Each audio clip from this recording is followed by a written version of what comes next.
Picture a grand Victorian hospital in 1875. Behind its imposing stone facade, in a ward filled with iron beds, a doctor approaches a small child. The child has no parents to object, no advocate to speak for them, no one who will even know what happens next. This child is about to become part of what medical historians now recognize as one of the darkest chapters in the development of modern medicine, the systematic use of orphaned children as test subjects for experimental procedures, untested vaccines, and dangerous medical theories. What you're about to hear isn't just a story of medical progress, it's a story of how society's most vulnerable members paid the ultimate price for scientific advancement, and how the very people meant to protect them became their greatest threat. Before we dive deeper into this incredible story, if you're finding this fascinating, I'd love a like or subscribe. It really helps me bring you more stories like this. I'm always curious about our global community, so drop a comment with where you're listening from and what time it is there. Now, get comfortable, take a deep breath, and let's continue this journey together. The year is 1847, and you're standing in the London Foundling Hospital. The smell hits you first, a mixture of carbolic acid, unwashed bodies, and something else. Something that makes your stomach turn. It's the smell of sickness, of too many children crammed into too small a space. But what's most disturbing isn't the smell or even the sound of coughing from every corner. It's the silence. These children have learned that crying brings no comfort, that tears change nothing. They've become perfect test subjects precisely because they've been trained by neglect to endure without complaint. To understand how we reached this point, we need to go back to the beginning of the Victorian era. In 1837, when Queen Victoria ascended to the throne, Britain was transforming. The Industrial Revolution had created unprecedented wealth, but it had also created unprecedented poverty.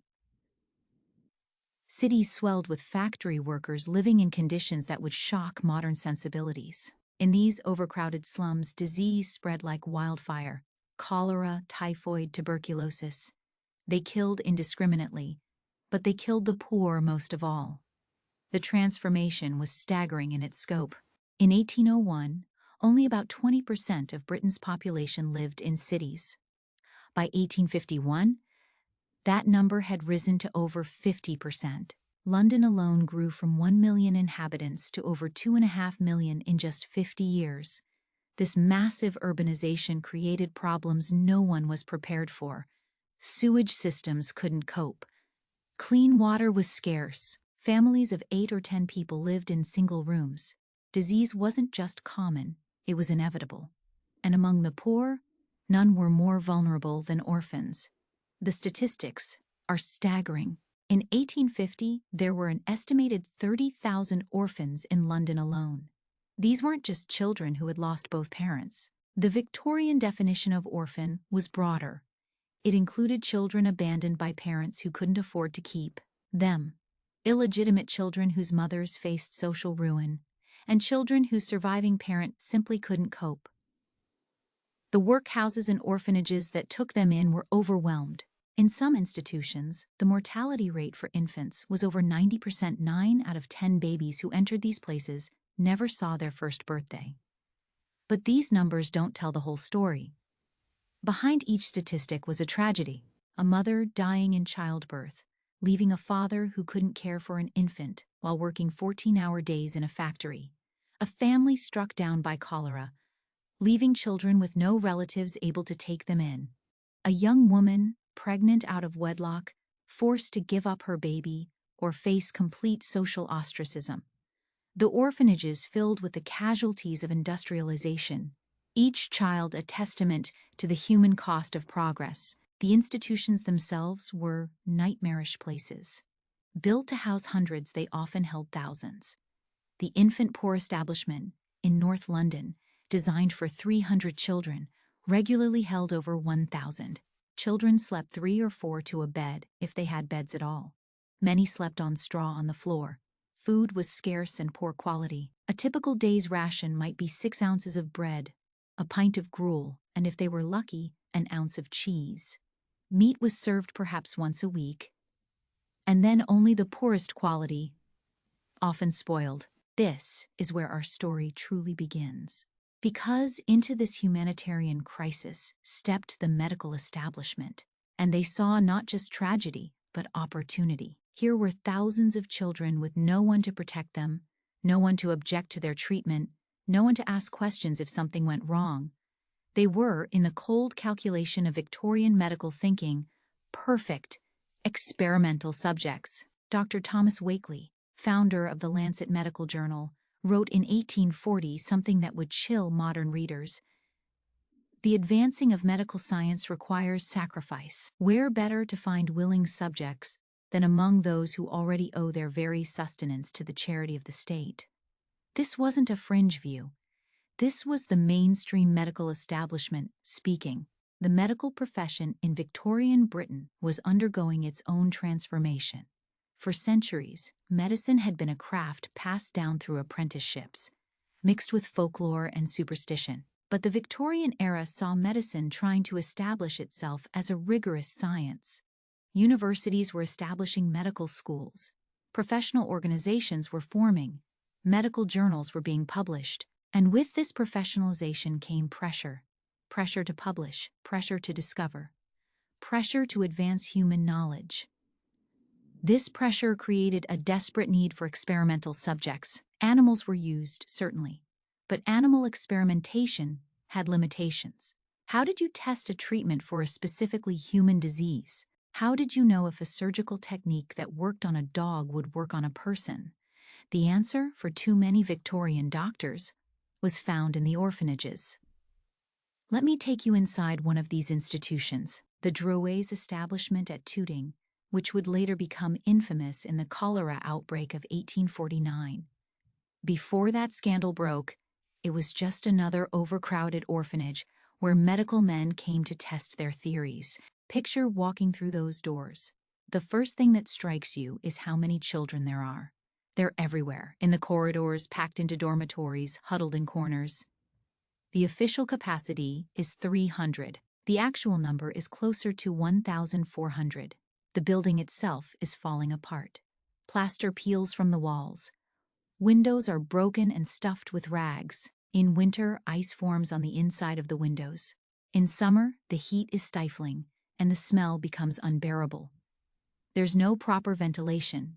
Disease spreads through the packed dormitories like wildfire. A child who arrives healthy has little chance of staying that way. The children wear identical gray uniforms, their heads shaved to prevent lice. They're thin, so thin you can count their ribs through the cheap fabric. But what's most disturbing is their eyes. There's a blankness there, a resignation that no child should have. These children have learned that adults can't be trusted, that pain is inevitable, that tomorrow will be no better than today. The daily routine is designed to break spirits and create compliance. Wake up at 5 a.m. to the clanging of a bell. Dress quickly in the cold. There's no heating in the dormitories. Line up for inspection. Any child whose appearance doesn't meet standards is punished. Punishments range from reduced food rations to beatings to solitary confinement in the refractory cells.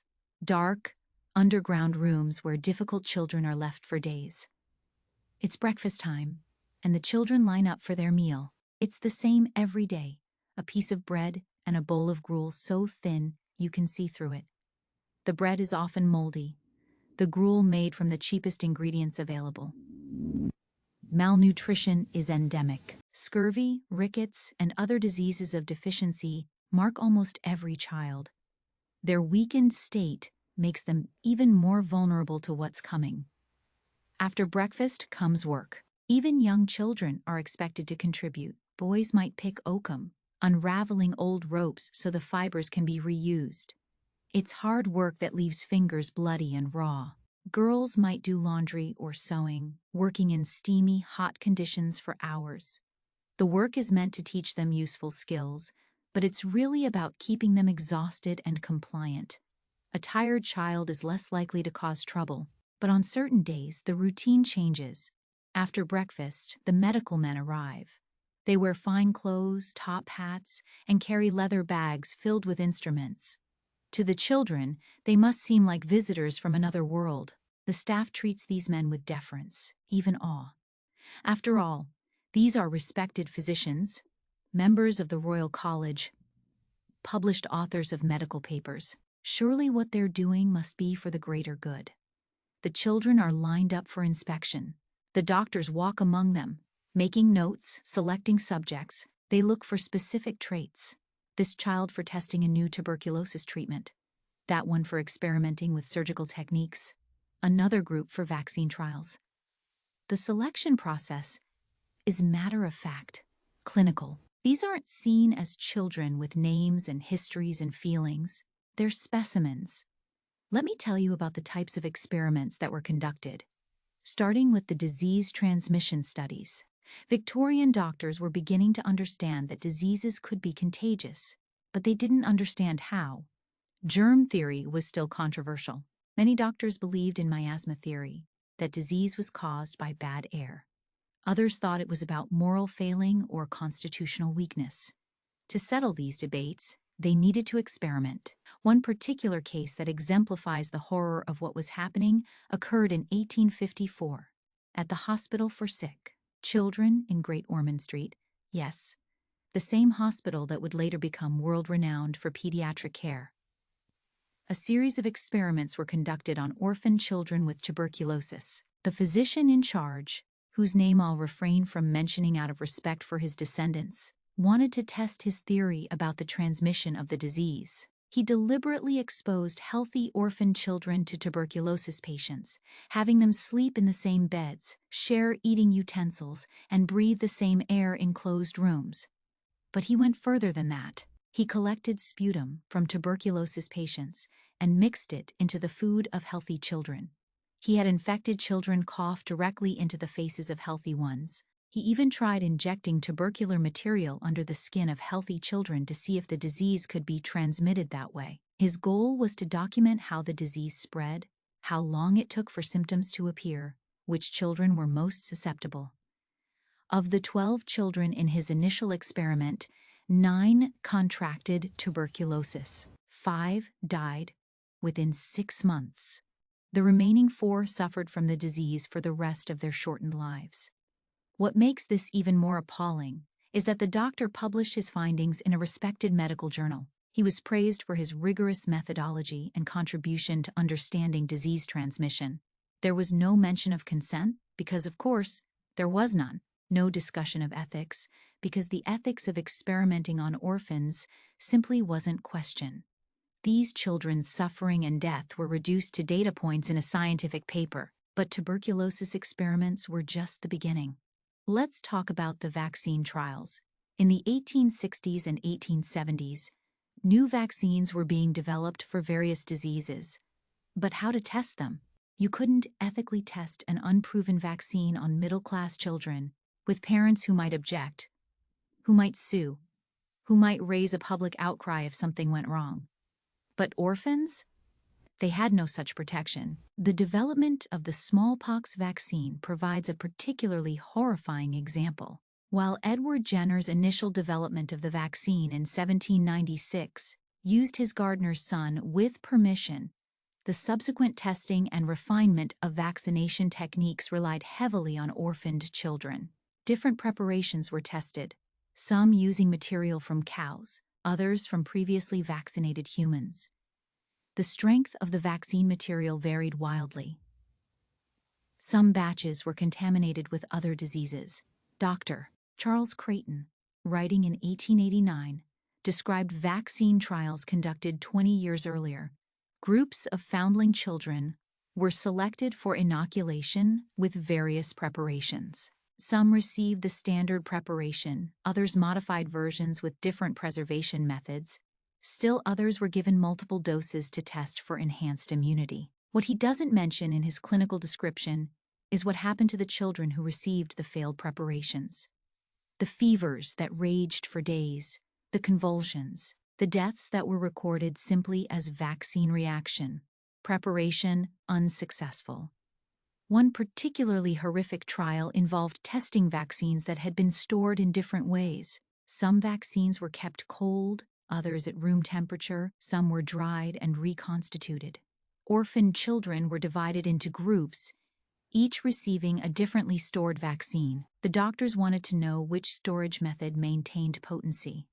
They found out, at the cost of dozens of children who received ineffective vaccines and died from the diseases they were supposed to be protected against. Even worse were the contaminated vaccines. In an era before sterile technique was fully understood, vaccines were often contaminated with other pathogens. Children vaccinated against smallpox might contract syphilis, tetanus, or blood poisoning from contaminated lymph. These adverse reactions were carefully documented, but the practice continued. After all, the doctors reasoned, some protection against smallpox was better than none, even if a percentage of children died from contamination. But perhaps nothing illustrates the casual cruelty of these experiments better than the control groups. In modern medical trials, control groups receive placebos, harmless substances that allow researchers to compare outcomes. But Victorian researchers took a different approach. Their control groups were orphans who were deliberately exposed to disease without any protection at all. These children were housed with smallpox patients, measles patients, scarlet fever patients, and their inevitable illness and death were compared to those who received experimental vaccines. One particularly horrific series of experiments involved testing the limits of human endurance. In the 1870s, there was great scientific interest in understanding how the human body responded to extreme conditions. How long could a person survive without water? What were the stages of starvation? How did the body respond to extreme cold or heat? These weren't abstract questions for Victorian scientists. They designed experiments to find out. At a workhouse in Manchester, I won't name it specifically because the building still stands and is now used for other purposes, a doctor conducted what he called therapeutic fasting experiments on orphaned children. He wanted to test his theory that many childhood ailments were caused by overfeeding and could be cured by extreme dietary restriction. Groups of children were subjected to carefully monitored starvation. Their weight, temperature, and other vital signs were recorded daily. The doctor was particularly interested in documenting the point at which the body began to consume its own tissues for survival. The children in these experiments were given just enough water to survive and tiny amounts of bread at intervals calculated to keep them on the edge of starvation without quite killing them. The experiment continued for weeks. The doctor's notes, preserved in medical archives, make for horrifying reading. He describes with clinical detachment the children's increasing weakness, their hollow eyes, their protruding bones. He notes when they stop crying from hunger, not because they're no longer hungry, but because they no longer have the energy to cry. He documented the stages of starvation in excruciating detail. First, the body burns through its glucose reserves. The children become irritable and unable to concentrate. Then it starts breaking down fat. The children develop a distinctive sweet smell on their breath as their bodies produce ketones. Finally, when the fat is gone, the body begins consuming muscle tissue. The children become too weak to stand. Their hearts, also made of muscle, begin to fail. Some children developed what the doctor called starvation psychosis, hallucinations brought on by extreme malnutrition. They would see food that wasn't there, talk to people who had died, lose all sense of where they were. The doctor found this particularly interesting and extended the experiments on these children to see how long the psychosis would last. What happened to these children after the experiment? The records are vague. Some recovered with appropriate feeding. Others succumbed to various complications. The exact number who died is impossible to determine because deaths in workhouses were so common and record-keeping was often sloppy. These children simply disappeared into statistics. Temperature experiments were equally cruel. Children were subjected to ice baths to study the effects of hypothermia. They were locked in hot rooms to study heat exhaustion. One doctor was interested in the body's ability to regulate temperature, so he subjected orphan children to rapid temperature changes, from ice baths to hot rooms and back again. He carefully documented their physiological responses: heart rate, breathing, pupil dilation. Several children died from shock, but this too was just data to be recorded. Sleep deprivation experiments were another area of interest. Doctors wanted to understand the function of sleep and what happened when it was denied. Orphaned children were kept awake for days at a time, with researchers documenting their declining cognitive function, hallucinations, and eventual collapse. Some children were woken every time they entered deep sleep, a torture that continued for weeks. The long-term psychological damage from these experiments was severe, though poorly documented since follow-up care was non-existent. But perhaps nothing illustrates the horror of Victorian medical experiments on orphans better than the surgical experiments. Surgery in the Victorian era was brutal under the best of circumstances. Anesthesia was still primitive and not always used. The risk of infection was enormous. This was before the widespread acceptance of germ theory and antiseptic practices. Even routine surgeries had high mortality rates. But for orphans, surgery wasn't always about treating illness. Sometimes it was about advancing surgical techniques. Young surgeons needed practice. They needed to perfect their techniques, try new methods, experiment with different approaches. Where better to gain this experience than on children who had no one to advocate for them? In teaching hospitals across Britain, orphaned children were used as living anatomy lessons. Students would gather around as professors demonstrated surgical techniques. If the child survived, they might recover. If not, well, it was a learning experience. The use of anesthesia was particularly contentious. Chloroform and ether were available, but many surgeons believed that anesthesia was dangerous, especially for children. Some thought that pain was necessary for healing, that the body's response to pain promoted recovery. Others simply didn't want to waste expensive anesthesia on charity cases. So many surgical experiments on orphans were conducted with minimal or no pain relief. I need to tell you about a specific case that exemplifies this horror. Though it's difficult to recount, in 1868, at a London teaching hospital, a renowned surgeon decided to attempt a new technique for correcting club foot. The traditional method was brutal, but had a reasonable success rate. But this surgeon had developed what he believed was an improved technique. He needed test subjects. 6 orphaned children with club foot were selected from various institutions. None of them had severe cases. In fact, medical records suggest that at least 2 of them could have lived normal lives with minor accommodation. But they were perfect test subjects precisely because their condition wasn't life-threatening. The surgeon could experiment without the pressure of trying to save a dying child. The new technique involved breaking and resetting multiple bones in the foot and ankle, then using an experimental system of pins and wires to hold them in place while they healed. The surgery was performed without adequate anesthesia. The surgeon believed that too much anesthesia could interfere with the healing process. The children were conscious or semi-conscious throughout procedures that lasted hours. The surgeon's notes describe the procedure in detail. He notes that the children's screaming made it difficult to hear instructions to his assistants. He complains that their writhing made precise cuts challenging. He seems annoyed by these inconveniences, with no acknowledgement of the agony he was inflicting. The children were strapped down more securely for subsequent surgeries. Of the 6 children, 2 died from post-operative infections. 2 others survived, but were left with permanent disabilities worse than their original condition. 1 child's foot had to be amputated when gangrene set in.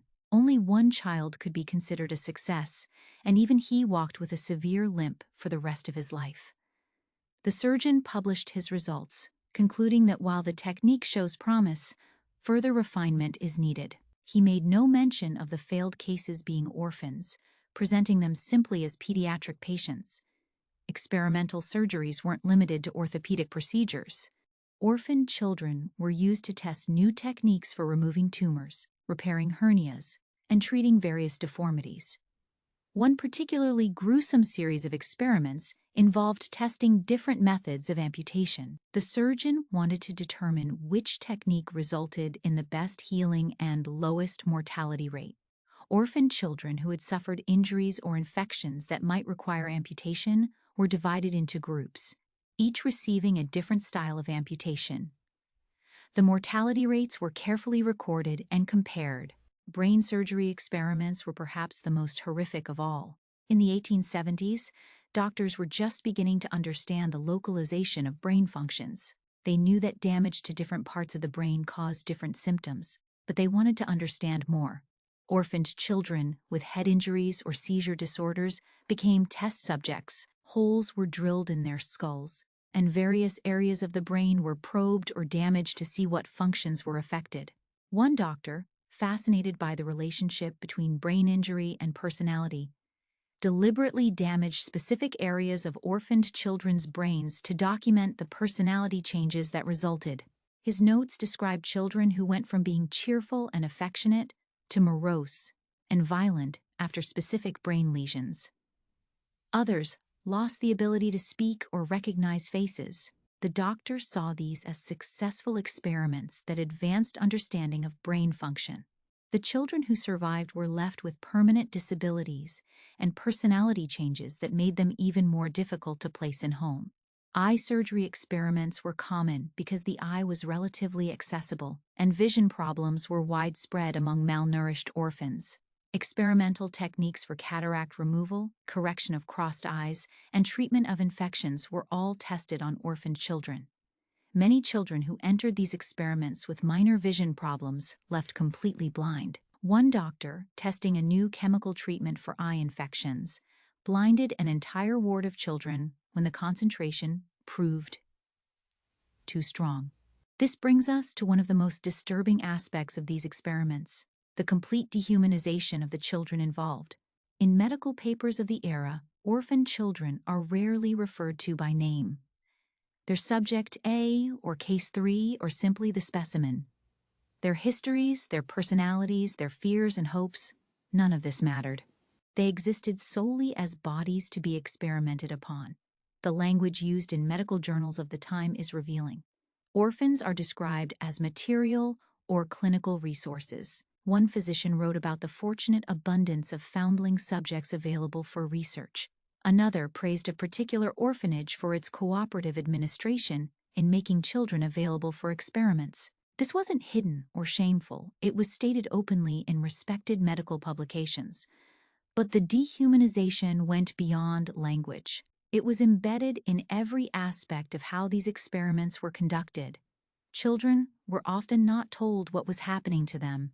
They would be taken from their dormitories without explanation, subjected to procedures they didn't understand, and returned, if they survived, without any follow-up care or explanation. Their questions were ignored.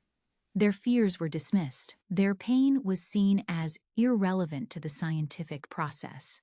Some doctors kept orphaned children in hospitals for extended periods, subjecting them to multiple experiments. These children became familiar with the routines of medical research, the daily examinations, the blood draws, the constant documentation of their symptoms. They learned which doctors were gentler than others, which procedures were most painful, which nurses might slip them extra food. They developed a horrible kind of expertise in being experimental subjects. The psychological experiments conducted on orphaned children deserve special attention because they reveal the complete disregard for mental and emotional well-being. Victorian doctors were fascinated by the human mind, particularly the minds of children. They wanted to understand how fear worked, how children process trauma, what conditions might drive a child insane. Orphans provided perfect subjects for these investigations. Children would be subjected to deliberate, terrifying experiences to study their reactions. They might be locked in dark rooms for extended periods while researchers documented their descent into panic.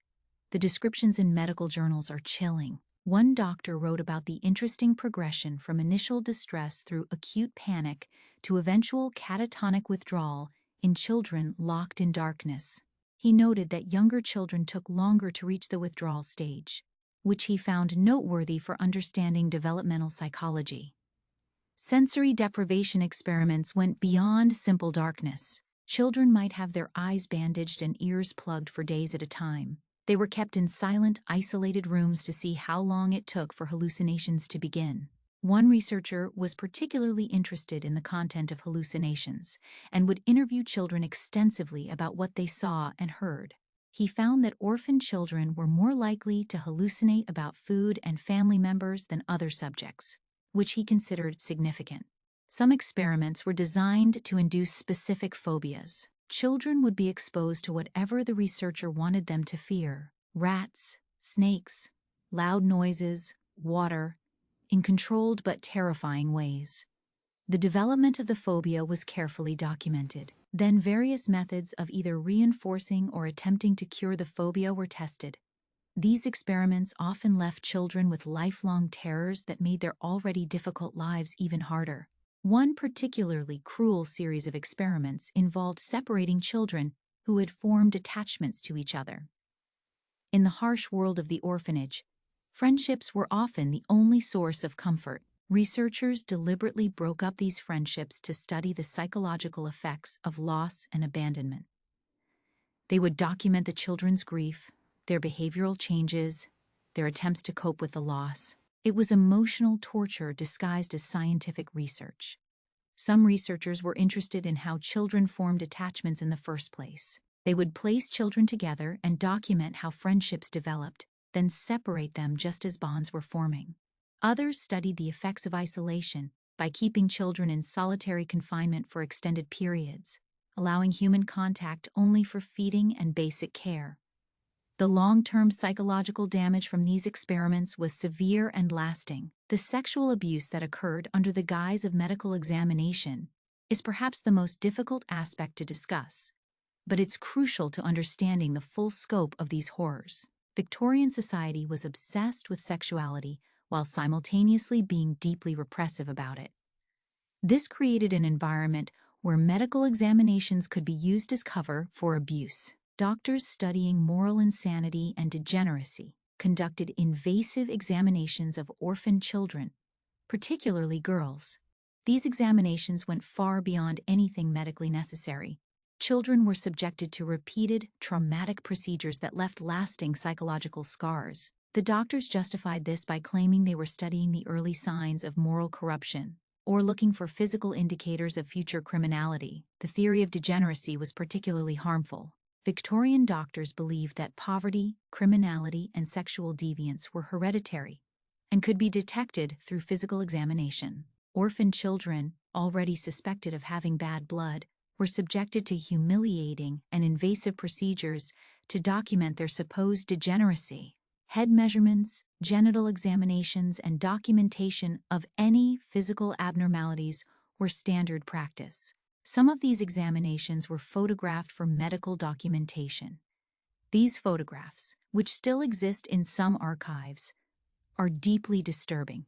They show terrified children being subjected to procedures that can only be described as assault. Yet at the time, they were considered legitimate medical research. The photographers and doctors involved saw nothing wrong with what they were doing. The children's obvious distress was simply not a consideration. Young girls were particularly vulnerable.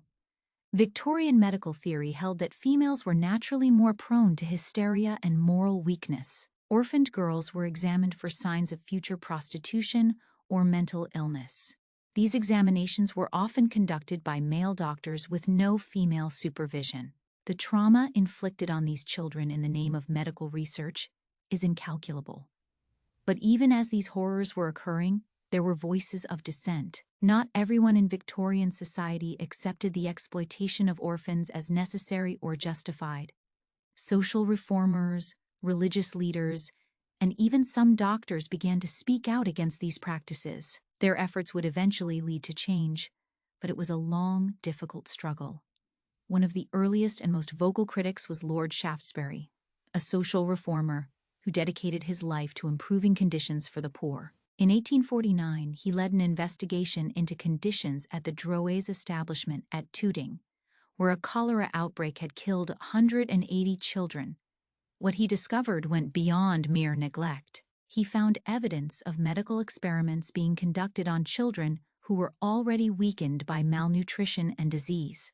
The investigation revealed that when cholera broke out, instead of implementing standard quarantine procedures, doctors had used the opportunity to test various experimental treatments. Different groups of children received different treatments.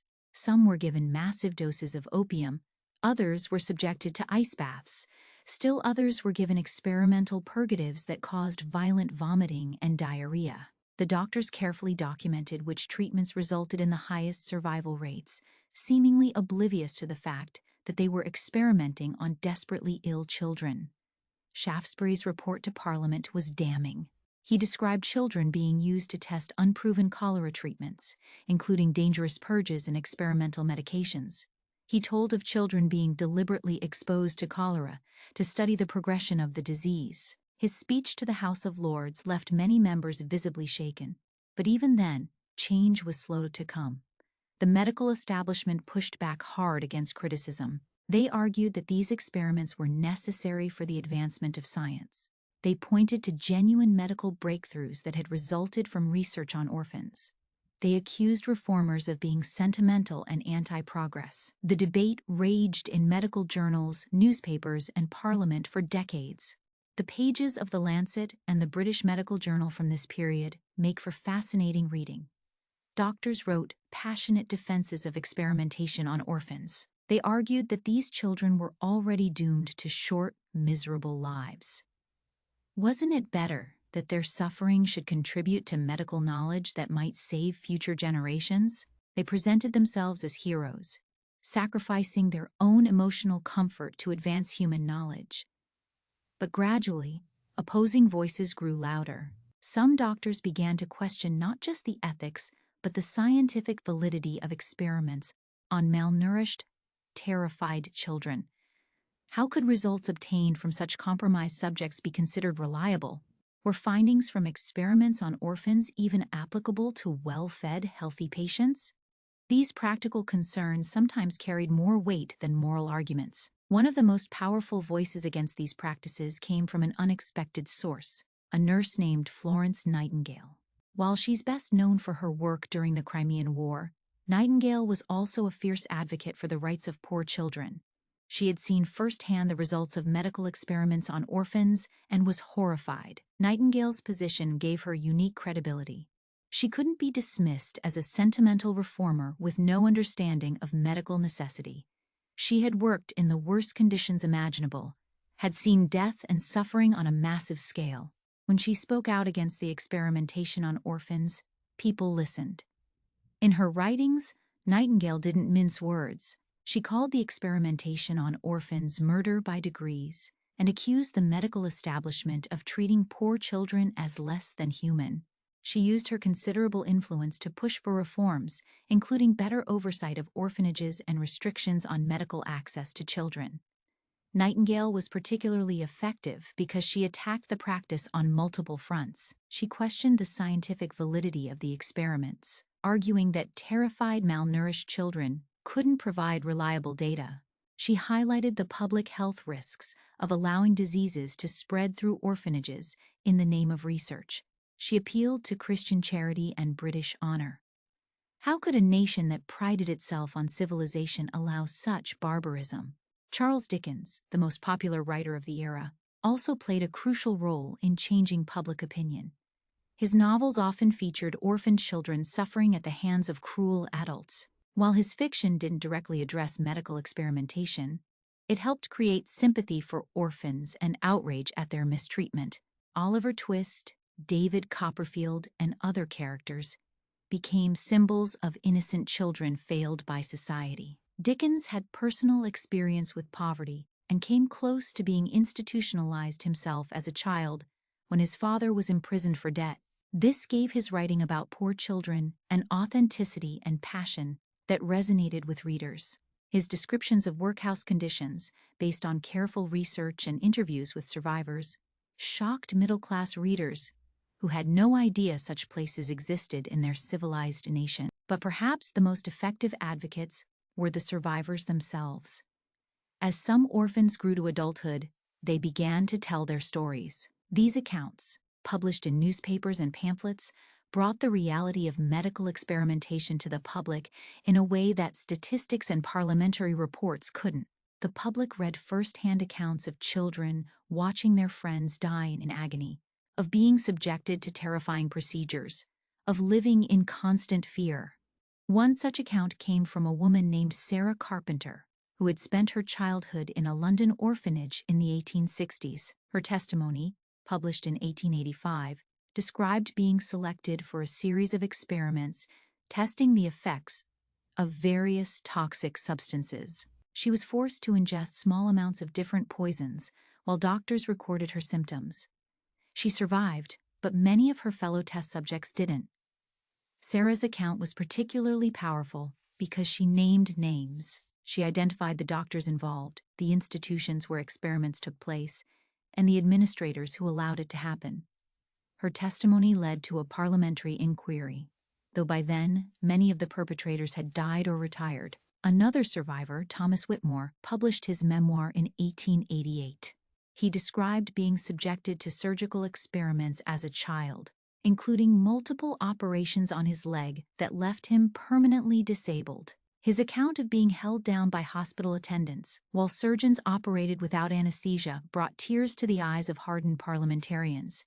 He wrote, "They said I was lucky to be receiving free medical care, but what care is it that leaves a child screaming in agony, begging for death? What healing comes from being cut open again and again, each time worse than the last?" These survivor accounts often included details that official reports glossed over. They talked about the smell of fear in the operating theaters, the way children would hide when doctors arrived, the nightmares that plagued survivors for years afterward. They humanized the victims in a way that medical journals never could. The push for reform gained momentum in the 1870s and 1880s. The Society for the Prevention of Cruelty to Children, founded in 1884, made medical experimentation on orphans one of its primary concerns.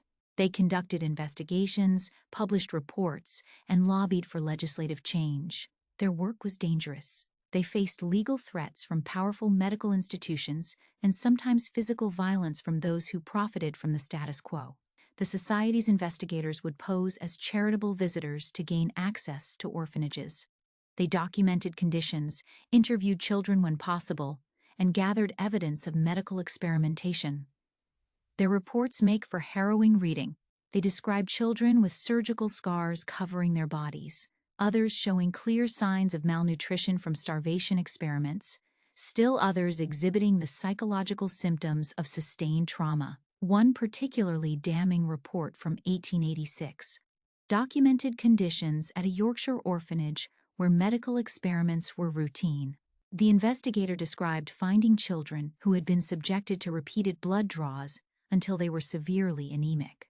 Others showed signs of experimental surgeries, poorly healed incisions, missing fingers from practice amputations, evidence of repeated bone breaks. The administrator of the orphanage defended these practices, arguing that the children were learning valuable lessons about anatomy and medicine. Change, when it finally came, was gradual and incomplete.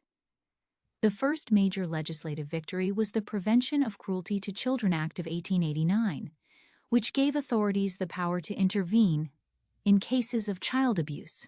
While it didn't specifically address medical experimentation, it provided a legal framework for protecting children that hadn't existed before. The act was the result of years of campaigning by reformers. They had to overcome significant opposition, not just from the medical establishment, but from those who believed that interfering with how institutions treated orphans was an attack on property rights. The idea that children had rights independent of their guardians was revolutionary.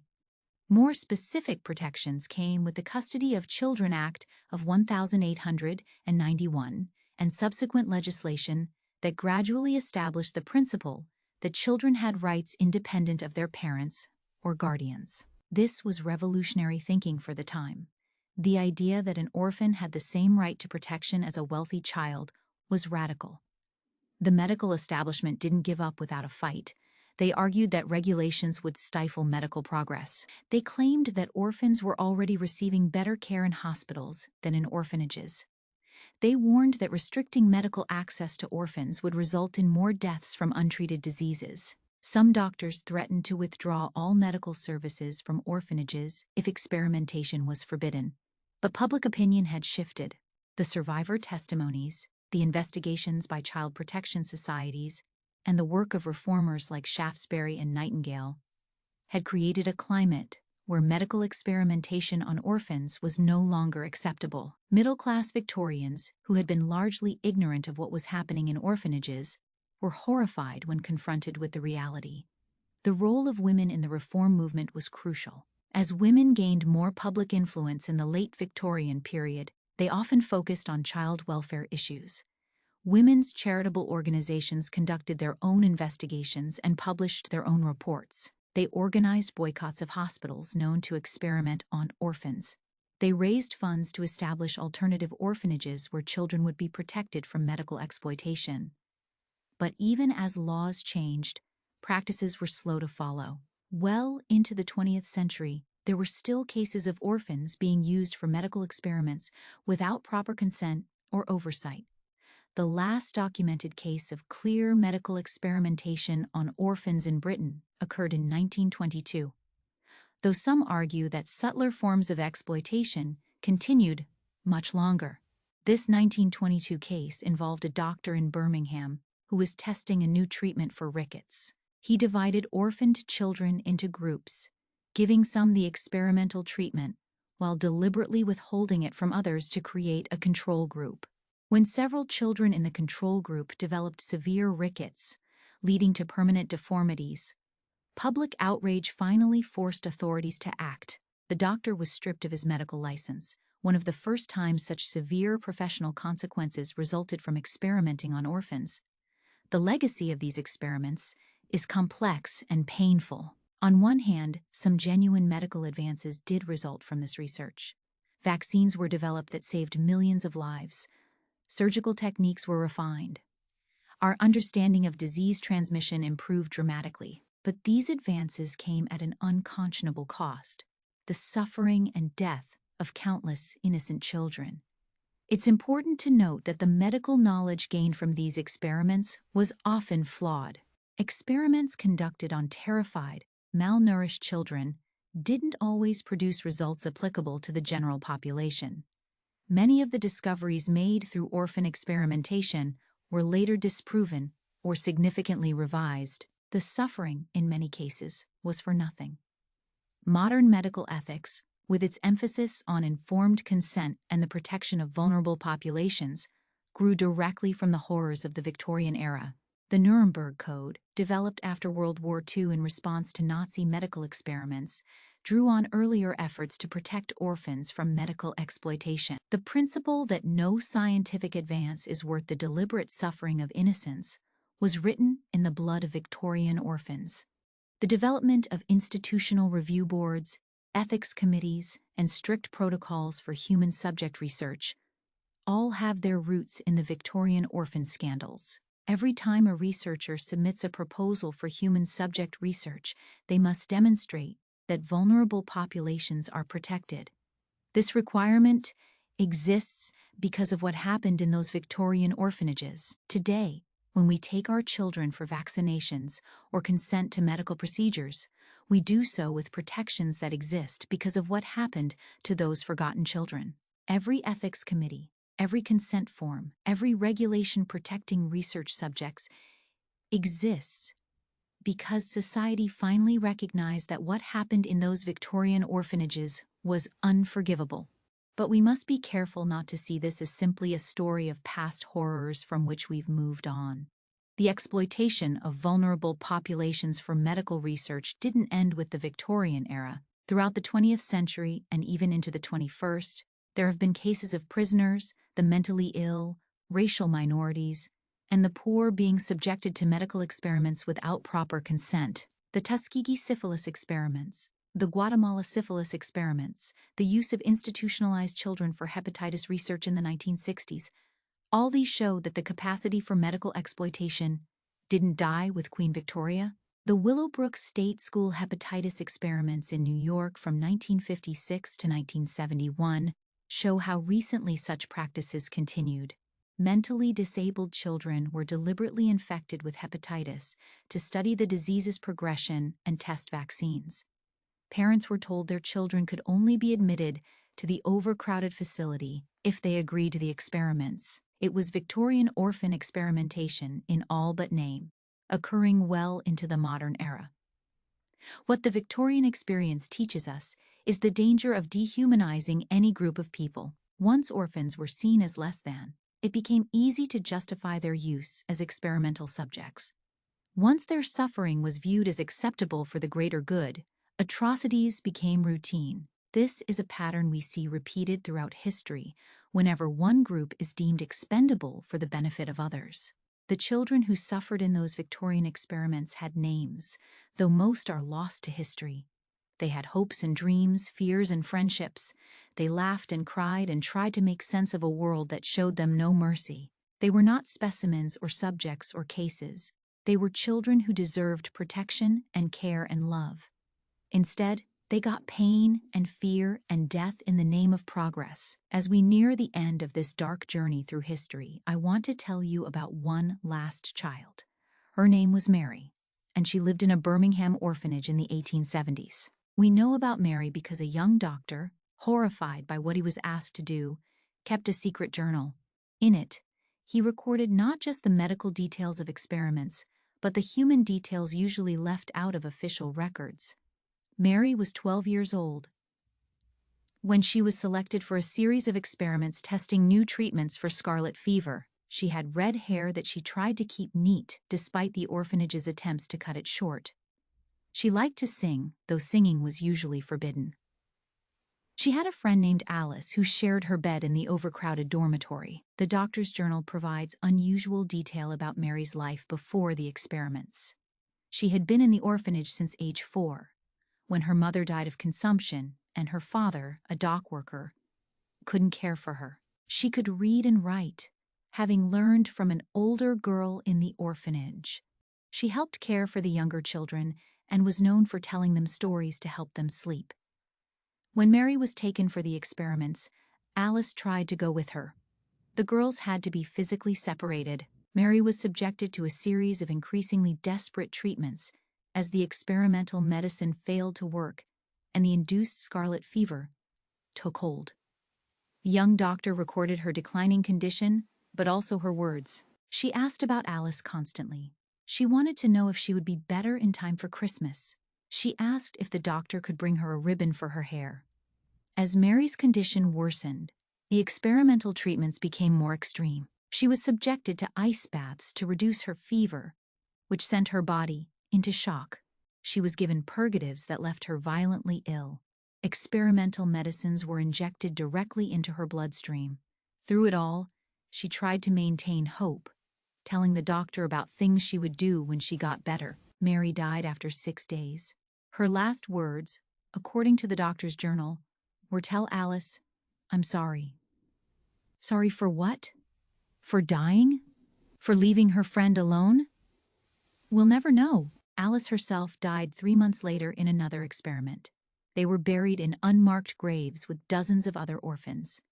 The young doctor who recorded Mary's story eventually left medicine entirely. His journal entry for his last day reads, "I became a physician to heal. Instead, I have become an executioner of innocence. The advancement of medical knowledge is not worth the price we have paid. God forgive us all." But the doctor's journal contains more than just the record of Mary's death. It includes his growing horror at what he was being asked to do. He writes about sleepless nights, about seeing Mary's face in his dreams, about the moment he realized that the medical establishment he had revered was capable of monstrous acts. His journey from enthusiastic young physician to disillusioned whistleblower mirrors the journey Victorian society itself would eventually take. This is the reality behind the cold statistics and clinical reports. Every number was a child like Mary. Every failed experiment was a human being who died afraid and in pain. Every successful trial came at the cost of suffering we can barely imagine. The ripple effects of Mary's death, and thousands like her, extended far beyond the orphanage walls. The young doctor who recorded her story became one of many medical professionals who began to question the ethics of their profession. His journal, discovered decades later, provided crucial evidence for reformers fighting to change the system. We must also remember the children who survived but were forever changed. William Harper, subjected to experimental brain surgery as a child, lived to age 45 but never regained the ability to speak clearly. Elizabeth Morrison, used in vaccine trials, survived the experiments, but was left with a weakened immune system that plagued her entire life. James Thornton, subjected to repeated surgical experiments on his spine, spent his adult years in constant pain. These survivors often faced additional challenges. Physical disabilities from experiments made it hard to find work. Psychological trauma made it difficult to form relationships. Many turned to alcohol or opium to cope with their memories. Some ended up in asylums, their trauma misdiagnosed as madness. They were victimized twice, first by the experiments themselves, then by a society that had no understanding of trauma or its treatment. The orphanages themselves bear examination. These institutions, supposedly charitable, became complicit in the exploitation of their charges. Why did administrators allow doctors such free access to the children in their care? The answer lies in a complex web of financial pressure, social deference to medical authority, and genuine belief that they were helping advance medical knowledge. Many orphanages were desperately underfunded. They relied on charitable donations that were never sufficient to meet the needs of their residents. When medical institutions offered payment for access to orphans, administrators faced an impossible choice. The money might mean better food, warmer clothing, or crucial repairs to crumbling buildings. They convinced themselves that sacrificing a few children might save many more. There was also the social reality that orphanage administrators were usually from the middle classes, while the doctors requesting access were from the elite. In the rigid Victorian class system, refusing a request from a distinguished physician required courage that many administrators lacked. They deferred to medical authority, assuming that educated doctors must know what was best. Some administrators genuinely believed they were contributing to medical progress. They had seen diseases sweep through their institutions, killing children by the dozen. If allowing doctors to experiment might lead to cures, wasn't that worthwhile? This utilitarian calculus, combined with the dehumanization of their charges, made it easy to rationalize what was happening. But not all administrators were willing participants. Some tried to protect their charges, only to find themselves replaced by more compliant staff. Others documented what was happening, creating records that would later prove crucial for reformers. A few brave souls refused all medical experimentation, though their institutions often struggled financially as a result. As I conclude this story, I want to leave you with some final thoughts. The Victorian era gave us many things: industrial advancement, scientific progress, beautiful architecture, great literature, but it also showed us the depths of cruelty humans are capable of when we stop seeing certain people as fully human. The orphans who died in medical experiments were victims of a society that valued progress over compassion, knowledge over kindness. Their suffering was not inevitable. It was chosen. At every step, there were alternatives. Experiments could have been conducted on animals or adult volunteers. Medical knowledge could have advanced more slowly, but more ethically. The orphans could have been seen as children deserving protection, rather than resources to be exploited. But those with power made different choices, and thousands of children paid the price. We honor those children not by forgetting what happened to them, but by remembering. We honor them by maintaining the ethical standards their suffering helped create. We honor them by never again allowing society's most vulnerable members to be sacrificed for the supposed greater good. We honor them by telling their story, saying their names when we know them, and acknowledging the full humanity that was denied them in life. The next time you take your child to the doctor, when you sign a consent form, when you participate in medical research with full knowledge of the risks and benefits, remember that these protections exist because of what happened to Mary and Alice and thousands of other forgotten children. Their legacy is written in every ethical guideline, every protection for research subjects, every law that says children have rights that no adult can violate. This has been a difficult story to tell, and I'm sure a difficult one to hear. But it's a story that needs to be told. In our modern world, with our advanced medical knowledge and ethical standards, it's easy to forget how recently and how terribly those standards were violated. It's easy to assume that progress is inevitable, that once we've recognized something as wrong, we'll never do it again. History teaches us otherwise. The Victorian doctors who experimented on orphans weren't monsters. They were respected members of society who genuinely believed they were doing good. They were able to commit atrocities because their society told them it was acceptable, even noble. This is perhaps the most important lesson, that ordinary people in ordinary times are capable of extraordinary evil when social structures allow it. So we must remain vigilant. We must question authority, especially when it asks us to accept the suffering of others for some supposed greater good. We must remember that every person, no matter how poor or powerless, has inherent worth that no scientific advancement can justify violating. We must tell these stories, no matter how painful, to ensure they're never repeated. To Mary, to Alice, to all the forgotten children who suffered and died in the name of medical progress. We remember you. Your lives mattered. Your suffering was not justified. Your humanity was real, even if those around you couldn't see it. And we promise to do better, to be better, to create a world where no child suffers what you suffered. Thank you for joining me on this difficult journey through one of history's darkest chapters. If this story has moved you, please share it. These children's voices were silenced in life. We can at least ensure they're heard in death. Subscribe for more hidden histories, though I promise they're not all this heartbreaking. And remember, the price of progress should never be paid in children's lives. Never again.